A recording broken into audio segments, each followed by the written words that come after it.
So I've seen a lot of YouTubers do this, and we are pretty far into break week, so I figured I might as well just like react to One Piece Twitter. I've bookmarked a bunch of posts, and I also put timestamps of what post I'm reacting to in the video.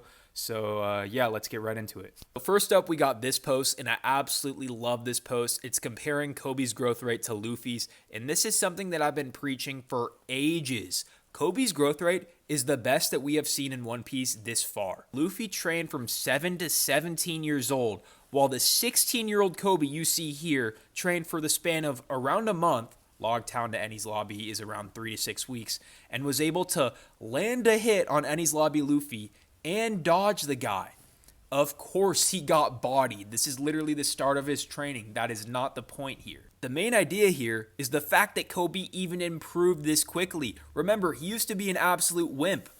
And then we get to the time skip, and that's when things start to pick up even more, because he was trained in hockey during this time, and he was in an altercation with a former Rocks pirate and a Yonko. This is like 400 plus chapters before Luffy was involved with those type of people. After that, we get to Hachinosu, where he puts his hockey on display, and I'm willing to bet that this is Conqueror's hockey. I know a lot of people don't want to believe that, but either way, the fact that he's able to get to this point is crazy. And while yes, you could attribute his growth rate to Garp and this guy, right? But that doesn't mean that we should just be like, oh yeah, that's why he grew so fast, just because he was trained by Garp and Bogard. Like, he did have some involvement in that. Look at Helmeppo. He did not turn out like Coby. He was trained by Garp and Bogard. So then we have this tweet about God Valley and how Roger and Garp defeated the Rocks Pirates alone. And I'm not going to lie, this got me a little bit frustrated because I kind of thought we were done with this at this point. I mean, like, this panel from 2019 in his tweet already shows what he's saying to not be true.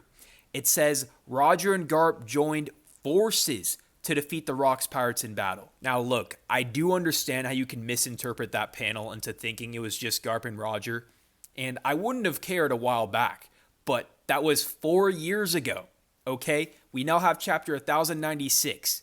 Remember what happens in chapter 1096? In this chapter, we quite literally see Roger's crew in Garp's unit at God Valley. We have visible proof that it was not just Roger and Garp. It was Roger, Rayleigh, Garp, Bogard, Scopper Gabon, etc. And I know what you're thinking. Oh, he's just talking about this because he wants to defend Bogard. And yes, there is some truth to that. But I also feel like this sentiment heavily downplays the Rocks Pirates. These guys are called the strongest pirate crew, okay? Let's kind of stop with this sentiment. We have proof now.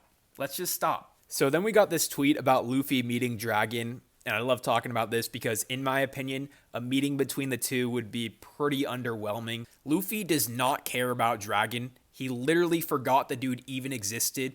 However, Dragon does care about Luffy to an extent. He saved him in Logtown. He may have not shown interest at one point in this panel right here, but we see in a recent chapter that he's been checking on Luffy, which is probably why he was even there in Logtown in the first place. It's kind of crazy how they never actually got to meet face-to-face in Logtown, because Luffy didn't even know his dad's face until he saw him in the newspaper right here. So when they meet, it could be that Dragon will embrace his son because, as I've said, it does seem like he cares about him. But I think at that point, Dragon will be way too focused on his mission to give his son any attention, because you got to remember, we're in the final saga. So if we're at a point where Dragon and Luffy are in the same place, it probably has something to do with the world government. So Dragon, I feel like, will probably be just as careless towards Luffy as Luffy is towards him. And I think a funny way that could play out is just like they're both fighting and they like pass by each other in battle and they like give each other a nod or something.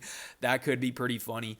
But I also do think that they could meet face to face and it could be like an emotional interaction. Who knows? As soon as I saw this theory, I immediately loved it. Vegapunk's antenna being the thing that is broadcasting his message to the world would make so much sense.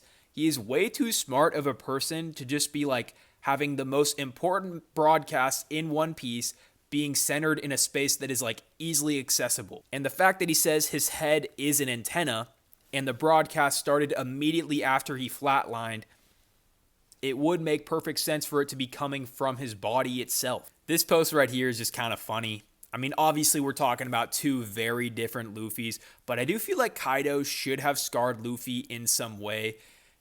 Like, imagine if he did Luffy like Shanks did Kid, or I guess that was Ben Beckman. But, like, that would be pretty crazy. I'm not even saying something that severe, like losing a limb, but something along the lines of that could have made the stakes feel pretty high. And I'm also not saying the stakes weren't high, but I just would have liked something like that. And we can't say he didn't have the ability to do something like that because look at Kiku.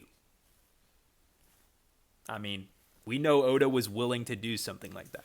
Who had the most difficult path after Wano? So before a couple chapters ago, I feel like it would be pretty up in the air for Luffy because he was only facing Saturn at that point. But now that he's facing the entirety of the Gorosei and nothing he's doing is doing anything to him, I feel like it is without a doubt Luffy. That being said, I do understand why someone would pick Kid or Law's paths because they don't have nearly as much help as Luffy does in Egghead.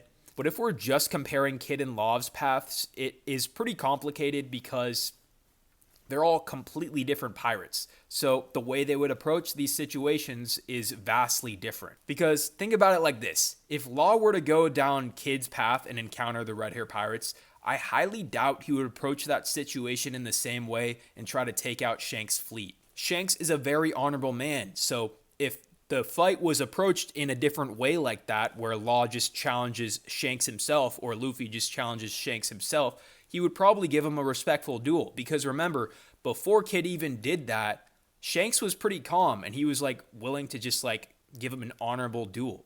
The same thing he did for Whitebeard. He didn't give Whitebeard a divine departure. So I'm just saying, like, the way these pirates approach these situations has a lot to do with this.